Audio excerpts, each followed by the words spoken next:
দর্শক মন্ডলী, পরস্পরের বন্ধনে কবির নিমন্ত্রণে নয়, নিয়তির বাস্তবতা তাদের নিয়ে চলেছে শহর থেকে গ্রামে নয়, গ্রাম থেকে শহরে। পরিবারটি হচ্ছে হেলাল মিয়ার পরিবার।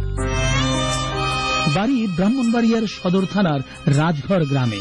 4 ছেলে 4 মেয়ে, স্ত্রী, 2 পুত্রবধূ এবং 1 নাতনি নিয়ে হেলাল মিয়ার সংসার। নিয়তির পরিহাস এমনই যে হেলাল মিয়া সহ পরিবারের উপার্জনে সক্ষম 5 জন পুরুষ সদস্যই দৃষ্টিহীন। 1 মেয়ে এবং একমাত্র নাতনিটিও দৃষ্টিহীন। 3 মেয়ে দৃষ্টিশক্তি সম্পন্ন, তাদের মধ্যে 2 জনের বিয়ে হয়ে গেছে। অন্ধত্বের জন্য করুণার পাত্র না হয়ে এই পরিবার জীবিকার জন্য বেছে নিয়েছেন সঙ্গীতকে। আর তাই এই পরিবারটি ব্রাহ্মণবাড়িয়ার ছোট বড় সবার কাছে শিল্পী পরিবার হিসেবে পরিচিত।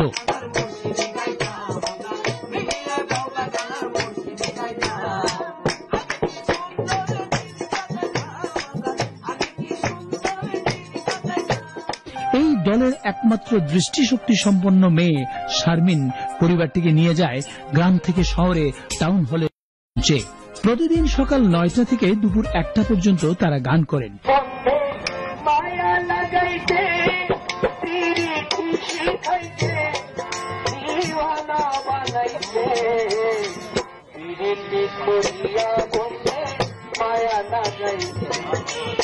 এই সঙ্গীত দলের সদস্যরা পৃথিবীর কোন রং চোখে দেখেননি, কিন্তু অন্তরের দৃষ্টি দিয়ে যেন অনুভব করেছেন এদেশের ভেজা মাটির গানের আর্দ্রতা।